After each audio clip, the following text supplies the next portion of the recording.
The Director General of the Lagos State Chamber of Commerce and Industry, LCCI, Dr. Chinyere Almona, has called for a unified national response to eliminate gender-based violence and harassment in the workplace, describing it as a major impediment to economic progress and social equity.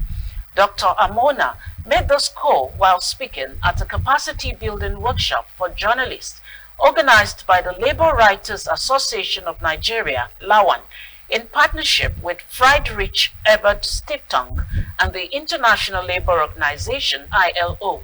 The event themed Agenda for Journalists on ILO Convention 190, reporting sexual harassment in the workplace, focused on equipping media professionals with the tools to report responsibly and effectively on issues related to workplace harassment and gender equality. She stressed the urgent need for legislative and institutional reforms to align Nigeria's legal and workplace frameworks with ILO Convention No. 190, which seeks to eliminate violence and harassment in the world of work. Dr. Almona noted that beyond the violation of human rights, workplace harassment undermines efforts to create safe, inclusive, and productive work environments.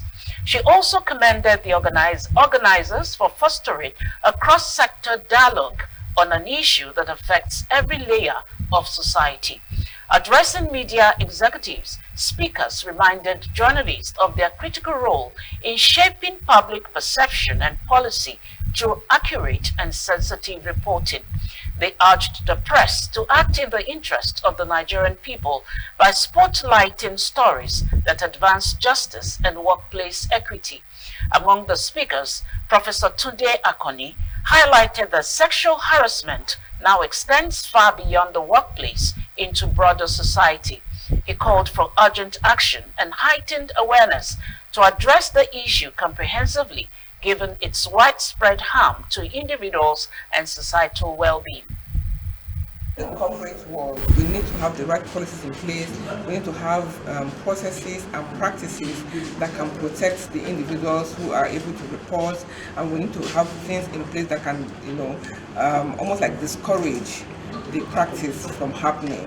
And that's one way we can, ameliorate the problem. The corporate bodies within LCCI we need to think about how do we have the right policies in place, and some of our corporate bodies actually have policies in place.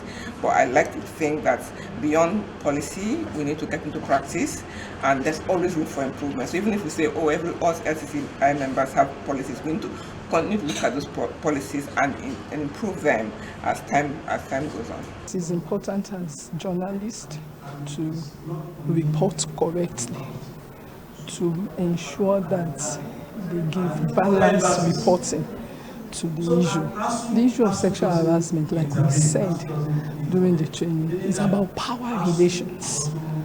It's also pushed, there are push factors. It's also pushed by our patriarchal society. And so as journalists who are male, we should be able to stand back, remove bias, remove the stereotypes that push the narrative against the victim. And like Professor said, it's a time to take action. It's a time to be objective, to be more objective, not to come with biases. The media must ensure that that reports on incidents of harassment are presented in the most dispassionate form. There is no taking sides. There is no taking side with any of the parties. As much as possible, the truth must be told. There shouldn't be any form of embellishment, no matter how minimal. The truth must be told at all times. The media must do everything possible to uphold the ethics that prevail in each of all of the professional practices. And don't forget that for us in the media, truth is sacrosanct. When we are in doubt, what our professional ethic dictates to us is that we should live out. You have a responsibility to do due diligence. Make sure you make your inquiries. Investigate what the issues are, what the case is, the incidents that has been reported. You need to do your due diligence, make all inquiries possible. Ask all the parties, go to location, do your research, where maybe you have to check the legislations and what have you, and report accordingly. You shouldn't fabricate your own stories just because you want it to be sensational, because you want, to sell your papers. Because that's always been the challenge.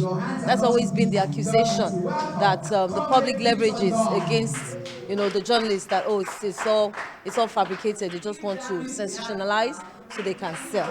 So that's my advice.